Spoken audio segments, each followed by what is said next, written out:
لیکن یہاں تو کیا ہے, محبوب کا وسیلہ دے کے مانگو, کیا مانگتے, ادعونی استجب لکم, مجھ سے مانگو. کیا مانگتے ہو؟ دولت دے, دولت دے, بچے دے, کاروبار دے. ارے نادان, وہ تو کافروں کو بھی دیا. وہ مانگ جو اولیاء نے مانگا, وہ مانگ جو اللہ والوں نے مانگا. تو مالک بن دینار کہتے شب برات میں عشاء تک نہیں پڑی, میں نے شراب پی, شب برات میں بھی شراب پی, اور شراب کے نشے میں دھوت پڑ گیا. میں نے خواب دیکھا, میں مر گیا, سور پھونکا گیا, قبر سے اٹھا تو میرے پیچھے ایک بھیانک اژدہا, خوفناک اژدہا, اس کی آواز آئی. میں نے پلٹ کے دیکھا, وہ مجھے دوڑانے لگا. جیسے یہ بھاگنے لگا تو میرے سامنے ایک بوڑھا, بہت خوبصورت بوڑھا آیا. میں نے کہا اللہ والے مجھے بچا لے. تو کہا میں بہت کمزور ہوں, اس سے تجھے نہیں بچا سکتا, آگے جاؤ سکتا تیرے لیے کوئی راستہ مل جائے. میں بھاگنے لگا تو میں نے جہنم کی آگ خواب میں دیکھی, جہنم کے پہاڑ دیکھے. جہنم میں آگ کے پہاڑ ہے, آگ کے پہاڑ, اس پہ چڑھایا جائے گا, اتارا جائے گا, چڑھایا جائے گا, اتارا جائے گا. جہنم کے پہاڑ, آگ کے پہاڑ, اور سر پہ کھولتا ہوا پانی ڈالا جائے گا. اور شرابیوں کے لیے تو میں دنگ ہوں. جب جہنم کیسی ہے اس کا مطالعہ میں نے حدیث میں کیا, تو جو دنیا میں زنا کرتے تھے نا, زنا, تو ان کے زنا کے عضو سے پیپ بہ بہ کر کے نکلے گا, وہی پیپ شرابیوں کو پلایا جائے. نہیں برداشت کر سکتا. یہ بات کسی مولوی کی کہی ہوئی نہیں, یہ اللہ کے رسول کا فرمان ہے. میرے بھائی, میرے جوان, اپنے حال پہ رحم کر. اور زانیوں کو تو حال یہ ہوگا, ساری امت کا آدھا عذاب اکیلے زانیوں کو دیا جائے گا. یعنی پوری امت کو جو عذاب ہوگا اس کا نصف, آدھا حصہ زانیوں کو. 16 سال کی عمر میں زنا کے اڈوں پہ جا رہی, یہ گندی فلمیں تمہیں زنا کے اڈے پہ لے جا رہی, یہ ہیرو کے طریقے پہ چل رہے, یہ زنا کی طرف نہیں. اپنی تباہی کا سامان مت کرو, بربادی کا سامان مت کرو. جب کوئی زنا کرتا ہے تو اللہ کا عرش کانپتا ہے, زمین کہتی ہے کہ میں پھٹ جاؤں اور اس کو اپنے اندر دبوچ لوں. ایسا مت کرو. بلکہ اسلام تو کہتا ہے جس جگہ پر اجنبی عورت بیٹھ کر اٹھ جائے اور اس کی گرمی بیٹھنے کی باقی ہو تو وہاں مت بیٹھو. وہاں بیٹھو گے تو بھی دل میں زنا کا خیال پیدا ہوگا. عورتوں کے سکھتے ہوئے کپڑے بھی دیکھنے سے بچو, یہ احتیاط ہے اسلام میں. حال پہ رحم کرو, پہلی اور آخری بار دنیا میں آئے ہو, عیاشی مت کرو, آوارگی مت کرو. آپ کو حاجت ہے جلدی شادی کرو, اسلام نے شادی کا حکم دیا. لیٹ کیوں کرتے ہو, دیر کیوں کرتے ہو؟ زنا مت کرو, نکاح کرو, نکاح کو فروغ دو, زنا کو فروغ مت دو, تباہی ہوگی. وہ کہتے ہیں مالک بن دینار, پیچھے سے سانپ حملہ کر, آگے وہ بوڑھا نیک پرہیزگار مجھے دکھا, نورانی چہرے والا. میں کہا بچا لے, نہیں بچایا. اس نے کہا میں کمزور ہوں, نہیں بچا سکتا. میں نے پہاڑ دیکھے, آگ دیکھی, میں آگ میں گرنے والا تھا تو غیب سے آواز آئی, تو وہ جہنمی نہیں ہے, نکل یہاں سے. بہت سے ایسے لوگ ہوتے ہیں جو جہنمیوں والے کام کرتے ہیں مگر وہ جہنمی ہوتے نہیں, اور بہت سارے لوگ جنتیوں والے کام کرتے ہیں لیکن وہ جنتی نہیں ہوتے. اس لیے کبھی گھمنڈ مت کرنا کہ میں تو پوری رات شب برات میں عبادت کرتا ہوں, میں تو ہر سال حج پہ جاتا ہوں, عمرہ پہ جاتا ہوں, میں تو صدقہ کرتا ہوں, مسجد بنائی, مدرسے بنائے, میں نے یہ کیا, میں نے وہ کیا. نہیں نہیں نہیں, میرے آقا کی حدیث سن لو. آقا فرماتے کچھ لوگ ایسے ہوتے ہیں جو جہنمی والے کام کرتے ہیں, جہنم میں جانے والے, لیکن ان کی تقدیر میں جنت لکھی ہوتی ہے. اور زندگی کا آخری دن آتا ہے, وہ توبہ کرتے ہیں مرنے سے پہلے اور سدھر کر چلے جاتے ہیں. اور کچھ لوگ جنتیوں والے کام کرتے ہیں, حتیٰ کہ لوگ ان کو جنتی سمجھتے ہیں, لیکن جب زندگی کا آخری دن آتا ہے تو وہ اللہ کے منکر ہو جاتے ہیں, بگڑ جاتے ہیں, حتیٰ کہ تقدیر کا لکھا غالب آتا ہے, وہ جہنم میں چلے جاتے ہیں. اس لیے اپنی نیکی پہ کبھی تکبر مت کرنا, نمازی ہونے پہ کبھی گھمنڈ مت کرنا. اور میرے سیدوں سے کہتا ہوں کبھی اپنے نسب پہ بھی گھمنڈ مت کرنا. تمہارا بھائی ہوں, خادم ہوں, برا مت ماننا, کبھی گھمنڈ مت کرنا. کیوں؟ اس لیے کہ جن کا نسب پوری امت کو معلوم ہے, وہ سیدہ فاطمہ ایک سجدے میں پوری رات گزار دیتی تھی, چکی چلاتی تھی تو تلاوت کرتے ہوئے, کھانا پکاتی تھی تو تلاوت کرتے ہوئے. ان کو کبھی اپنے نسب پہ گھمنڈ نہیں تھا کہ وہ تو نبی کی بیٹی تھی, ان کے نسب میں کوئی شک نہیں تھا, نبی کی بیٹی تھی. آپ کو بتاؤں امام جعفر صادق آپ نے سنا نا لوگوں کو جنت بانٹتے تھے، لیکن جب لوگوں سے مصافحہ کرتے تھے تو کہتے تھے لوگوں وعدہ کرو اگر تمہاری مغفرت ہو گئی تو اللہ کی بارگاہ میں میری سفارش کر دینا، اور اگر میری ہو گئی تو میں تمہاری سفارش کروں گا۔ لوگ کہتے تھے امام آپ تو سید ہیں، فرماتے اسی لیے تو رو رہا ہوں کہ قیامت میں اپنے نانا کو منہ کیا دکھاؤں، اپنے نانا کو منہ کیا دکھاؤں گا۔ یہ وہ لوگ تھے میرے عزیز، گھمنڈ کی کوئی اجازت نہیں، نہ دولت پر، نہ جوانی پہ، نہ عزت پہ، نہ علم پہ، نہ نسب پہ۔ کبھی گھمنڈ مت کرنا۔ گھمنڈ ہمیں کیا زیب دیتا ہے، ہماری تو ابھی مغفرت نہیں ہوئی۔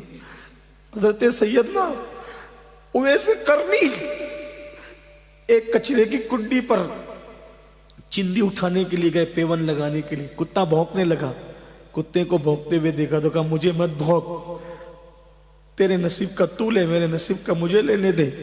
اور رہی بات اے کتے رہی بات افضل کون ہے، تو یا میں، تو یہ فیصلہ آج نہیں ہوگا۔ ہائے ہائے ہائے، یہ فیصلہ کون کہہ رہا ہے؟ جس سے دعا کروانے کے لیے حضور نے مولا علی اور فاروق اعظم کو بھیجا کہ میری امت کے لیے اس سے دعا کروا۔ حضور جس سے دعا کروائے وہ اویس قرنی کہتے ہیں کتے تو افضل ہے یا میں افضل ہے، فیصلہ آج نہیں ہوگا۔ اگر قیامت میں اللہ نے میری مغفرت فرما دی اور میں پل صراط سے گزر کے جنت میں چلا گیا تو میں افضل ہوں، ورنہ تو مجھ سے افضل ہے۔ اگر میری مغفرت نہیں، اویس قرنی کی مغفرت نہیں، تو مجھ سے افضل ہوگا، اور میری مغفرت ہو گئی تو پھر میں تجھ سے۔ دیکھو نا کس بلا کی میں سے ایسا فلمیں دیکھ کر کے بے خبر ہو، شراب پی کر کے گھمنڈ میں ہو۔ اویس قرنی جس کی دعا کی برکت سے لوگ جنت میں جا رہے ہیں، وہ کہتے ہیں اگر میری مغفرت ہو گئی، میں پل صراط سے سلامتی سے گزر گیا تو اے کتے تجھ سے افضل میں ہوں۔ اپنے حال پہ رحم کرو، آسان نہیں ہے دین مذہب، سب آسان سمجھ رکھا ہے، جو ہوگا دیکھا جائے گا۔ دو کیا دیکھا جائے گا، گڑ گڑانے والے گڑ گڑا رہے، تم کیا دیکھ لو گے، کیا دیکھ لیں گے ہم، کچھ نہیں۔ ہمارے کہنے پہ تو کارپوریٹر بھی نرم نہیں ہوتا، وہ قادر و قہار جبار جب اپنی عدالت کوئی کرسی پہ اپنی شان کے مطابق جلوگر ہوگا، وہاں کچھ کام نہیں آئے گا، وہاں عمل دیکھا جائے گا، ایمان کے بعد عمل۔ تو کہا کہ تو جہنمی نہیں ہے مالک بن دینار، جہنم میں مت گر، نکل، آگے بڑھ، آگے بھاگ، ہو سکتا ہے تیرے بچنے کا انتظام ہو۔ کہتے ہیں میں نے کہا کہاں بچوں گا، تو کہا کچھ امانتیں مومنوں کی آگے ہے، آگے جا۔ جب میں آگے گیا تو میں نے ایک چاندی کا پہاڑ دیکھا جس کو تراش کر خراش کر بہت خوبصورت بنائی گئی تھی عمارت، اور اس میں پردے لٹکے ہوئے تھے، خوشبو آ رہی تھی۔ تو میں نے اس کے اندر گھسنا چاہا تو فرشتوں کی آواز آئی خوبصورت، اٹھاؤ پردے، اٹھاؤ پردے، وہ آ رہا ہے جس کی امانت اس کے اندر موجود ہے۔ تو میں اندر داخل ہوا تو میں نے دیکھا بہت خوبصورت خوبصورت بچے تھے۔ میں نے کہا تم کون ہو؟ کہا مسلمانوں کے بچے ہیں جو بالغ ہونے سے پہلے مر گئے، ہمیں یہ رکھا جاتا ہے۔ میری بیٹی مجھے یاد آئی، تو سامنے سونے کے پلنگ کے اندر وہ جھولا جھول رہی تھی اور بہت خوبصورت تھی۔ میری بیٹی نے مجھے دیکھا تو پکار کے گئی ابا، اور میری گود میں آ گئی، میری گود میں آ کے بیٹھی۔ کہا ابا ابھی وہ وقت نہیں آیا کہ آپ توبہ کر کے اللہ کی طرف پلٹ آئے۔ ابا آپ پلٹتے نہیں، ابا آپ پلٹ نہیں جاتے، شراب سے توبہ نہیں کر لیتے ابا، میرے اللہ کی طرف پلٹ کے نہیں آتے؟ تو کہا بیٹی یہ کیا منظر ہے؟ کہا وہ جو اژدھا ہے نا، اژدھا وہ آپ کا برا عمل ہے، وہ بوڑھا تھا نا جو خوبصورت، وہ آپ کے نیک اعمال ہے، آپ پلٹ آئیے، اللہ آپ کو پلٹانا چاہتا ہے، پلٹ آئیے۔ کہا جیسی میری آنکھ کھلی میں تھر تھر کانپ رہا تھا، اسی شب برات میں نے اللہ سے کہا اللہ مجھے معاف کر دے۔ کتنا کہا؟ اللہ مجھے معاف کر دے۔ میرے اللہ نے مجھے صرف معاف ہی نہیں کیا، مقام ولایت بھی عطا کر۔ آؤ اللہ کی طرف پلٹے، شب برات میں اپنے لیے بھی کچھ مانگ لینا، اور آپ کے اس خادم کے لیے جو آپ کی جوتیاں سیدھی کرنے کی تمنا رکھتا ہے، میرے لیے بھی مانگ لینا۔ میرے اللہ نے مجھے سب دیا ہے، بس ایک چیز میرے لیے مانگ لینا، میرے لیے امین القادری کا خاتمہ مدینے میں بالخیر ہو جائے، اور 2 گز زمین میرے محبوب کے قدموں میں مل جائے، بس اتنا مانگ لینا، باقی کا معاملہ ان کے ہاتھ ہے۔ حق تعالی بھی کریم اور محمد بھی کریم، 2 کریموں میں گنہگار کی بنائی ہے، بس ایمان پہ خاتمہ ہو جائے۔ ایک ہی تمنا ہے اب، اور کوئی تمنا نہیں، اور کوئی تمنا نہیں، اور ایمان پہ خاتمے کی کسی کی گارنٹی نہیں۔ ایک محدث جس کو 30,000 حدیثیں یاد تھی، اس نے ایک عیسائی کو کہہ دیا او کافر کے بچے چل ہٹ، اللہ نے اسی پر اس کا ایمان چھین لیا۔ یہ ہے، اس لیے کسی کو حقیر مت سمجھو، کسی کو ذلیل مت سمجھو، اپنے آپ کو سب سے حقیر سمجھو۔ اللہ ہم سب کے حال پہ رحم کرے، اللہ ہماری بگڑی بنائے، اللہ ہم سب کا خاتمہ ایمان پہ فرمائے۔ مجھ سے بھی زندگی میں جب بھی جہاں جو غلطی اللہ معاف